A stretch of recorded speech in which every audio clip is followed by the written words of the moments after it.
Baik, terima kasih pemirsa, Anda masih setia bersama kami di Dialog Jember. Kita kembali lagi di segmen kedua ini, Bapak. Iya. Masih banyak pertanyaan yang akan kita lontarkan.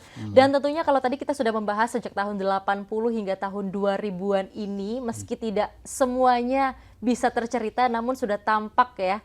Apa sih poin yang bisa didapatkan pada saat awal mendirikan, karena memang tadi anak-anak.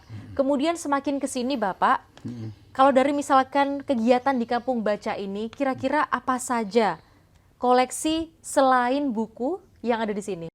Ya, eh, core koleksinya, jadi itu adalah buku memang, ya karena kita berangkat dari minat baca itu sendiri. Nah, kemudian bahwa anak-anak itu juga tidak hanya tertarik pada buku, pada mainan-mainan. Nah, itu kita juga mengkoleksi dulu alat-alat permainan. Karena waktu itu ada CSR ya dari Jakarta yang memberi bantuan kami itu buku dan ada juga mainan, misalnya untuk voli atau mainan yang berkaitan dengan kepaudan itu juga ada. Nah, kemudian karena akhirnya di Jember itu juga tumbuh taman baca seperti ini yang masih belum berkembang juga. Mereka kan butuh dukungan juga, maka saya menginisiasi itu dukungan untuk mereka berupa wakaf sudut baca. Jadi dari koleksi-koleksi kita yang jumlahnya juga lumayan, yang berasal dari sumbangan, itu kita kembali sumbangkan pada mereka dalam bentuk sudut baca. Dan itu awalnya berupa misalnya begini, satu rak buku kecil, satu lembar karpet, dan 20 buku. Kira-kira ada sekitar 15 sudut baca yang sudah kita bantu, mulai dari ada yang di dalam kota, ada yang di luar kota, misalnya di Puger, di Jenggawa gitu juga ada. Hanya saja masalahnya begini, setelah sumbangan itu kita berikan, mereka nggak ada informasi lagi untuk ke kita. Padahal maksud saya begini, tujuan kita adalah untuk saling membantu dan juga melengkapi seperti itu. Betul, ya. Jadi maksud saya kalau mereka mau sharing ya foto saja lah, ya sebulan sekali nggak apa-apa. Di WA grup kita kan kita lalu enak ya, dan lagi kan buku kita juga bertambah terus toh.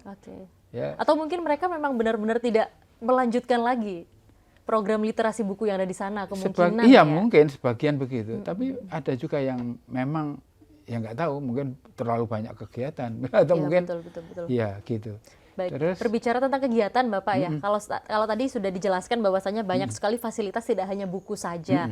Kemudian dari fasilitas-fasilitas tersebut, apa saja kegiatan yang disediakan atau terselenggara di Kampung Baca ini?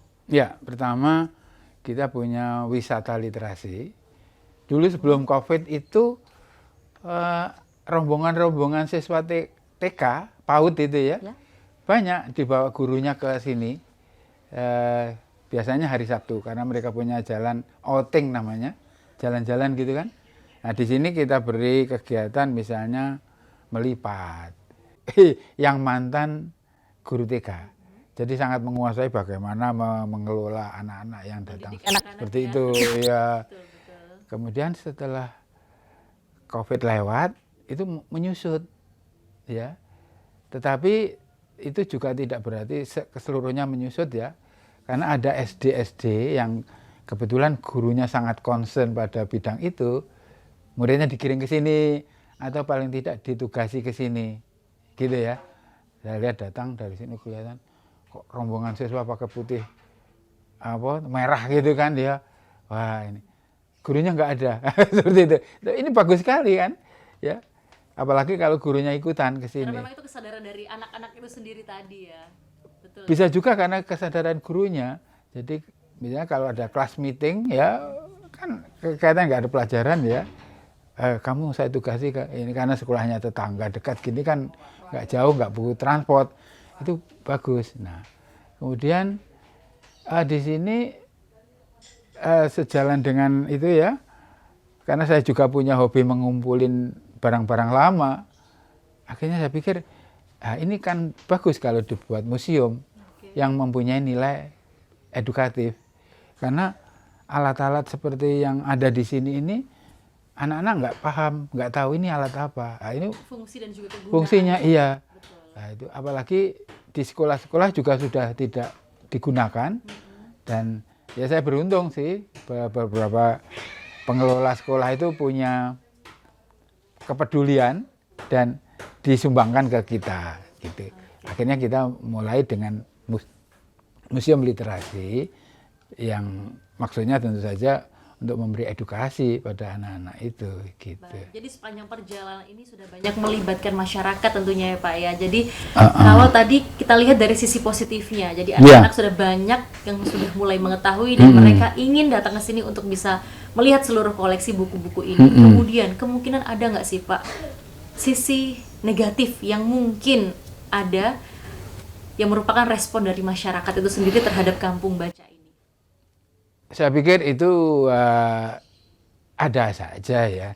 Cuman saya nggak terlalu memasalahkan, itu kewajaran. Justru itu menjadi semacam dorongan. Satu contoh misalnya ya, ketika pengunjung mulai menyusut karena COVID, karena ini, dan tempat ini kan bukanya tidak hanya siang, malam. Maka malam hari kita buat acara podcast kayak gitu ya, dengan muatan konten-konten yang berkaitan dengan literasi dan menggunakan apa ya, media-media yang ada, misalnya wayang dan sebagainya itu ya. Sehingga harapan saya kalau mereka tidak bisa datang ke sini, mereka bisa melihat dari kejauhan begitu. Jadi soal apa ya, tantangan, hambatan itu saya tidak terlalu memikirkan gitu ya. Yang penting fokus pada tujuan adalah untuk bisa mencerdaskan masyarakat sekitar awalnya tentunya. Bisa jadi sikap-sikap itu muncul karena keterbatasan kita juga, misalnya kurangnya pendekatan macam-macam itu. Tapi ya kita kan memang SDM-nya terbatas sekali ya. Lalu, nah yang saya perlu sampaikan terima kasih adalah pada kalangan universitas yang mengirimkan mahasiswanya ke sini, misalnya ada PPG, ada apa ya, kelas apa, guru mengajar seperti itu ya, mereka inilah yang selalu mendukung tempat ini untuk tetap ramai gitu. Hidup ya Pak, hidup begitu ya. Iya, betul. Tanpa mereka saya pikir wah, tempat ini agak mengerikan. Betul. Iya. Berarti memang respon masyarakat harus tetap kita ambil meskipun positif maupun negatif. Negatifnya dibuang aja. Baik pemirsa, jangan kemana-mana, kita akan kembali bersama dengan Dialog Jember sesaat lagi.